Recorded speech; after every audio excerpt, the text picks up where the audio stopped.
Hi everyone, Pastor Jimmy at Mount Pleasant Baptist Church. Going to talk to you today about the characteristics and attributes of God in Genesis chapter 14.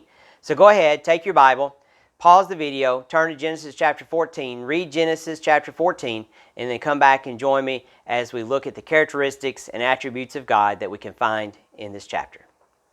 All right, now that you've had an opportunity to read Genesis chapter 14, we want to look at a few of the characteristics of God in this chapter.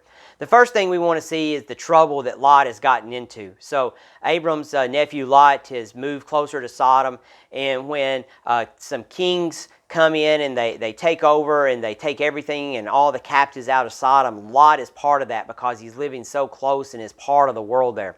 And we see him getting in trouble. But what we see is that God protects Lot. Yes, Lot was in the middle of the hardship. Yes, Lot was in the middle of the battle. But we see God protect Lot, and he is only captured and taken away. And so then we see word come to Abram, and we see Abram gathering a small army, a small group of soldiers to go and free his nephew. Throughout this whole setting, throughout everything that happens here, we continue to see how Abram is protected by God, how Lot is protected by God. We see Abram being protected as he goes and he battles to free all the people, not just Lot, but to free all the people. You see, God had made a promise to Abram. He had made a promise that he would protect him and that he would watch over him.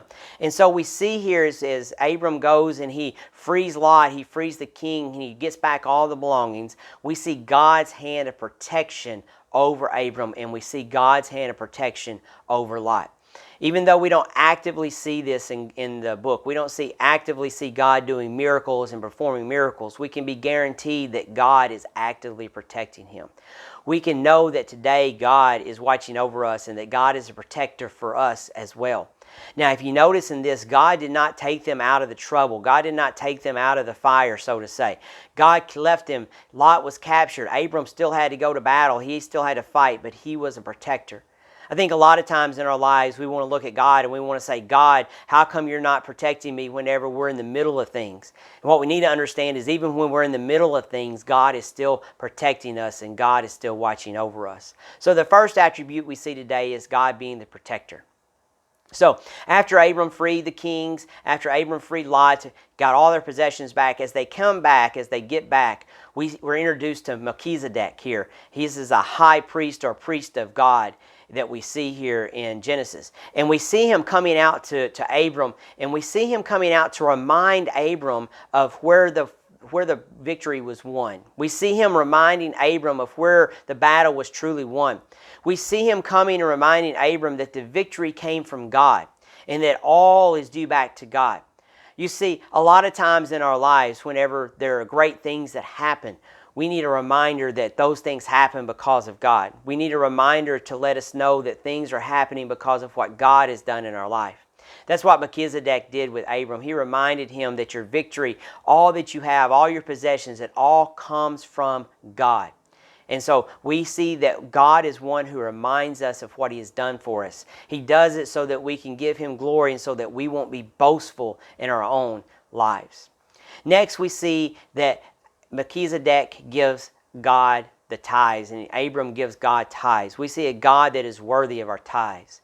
I know a lot of people don't like to hear that. They say that we're just always asking for money and we always need money. But tithing back to God is something that is very biblical. Giving him back what he has given us is what the Bible tells us to do. But it also tells us to do it in a way that we want to, in a way that is from our heart. We also see here in this area where the king wants to give Abram all that he has and all these possessions and all the things that he has won. But Abram looks at the king and says, I don't want your possessions because I don't want it to be said that you gave me anything. He knew that everything he had came from God and only God could provide for him. And so he wanted to keep it that way. I think in our lives sometimes we look at what we've earned and we say, look at what I've done. And others have helped us and we give them and we say, look at what he's done or look at what I've done. But let me assure you that everything we have comes from God. If it wasn't for God, we would have nothing. And what he asks us to do is to give our money, our tithes, our talent, all back to him so that we can serve him and give him glory through everything. So as we look in this chapter, we see God as a protector. We see God is one who watches over us even in the midst of all the fire. We see Him watching over us even in the times of trouble. He's still there with us. He doesn't keep us out of it, but He protects us during those times. We see a God who reminds us of all that He has done for us. We see a God who reminds us that it is because of Him we have all that we have. And we also see a God that wants our tithes and wants our time, our talent, our money in this chapter. So that's Genesis chapter 14. Come back later, watch the next video, and we'll see how God shows us His characteristics and attributes in Genesis chapter 15.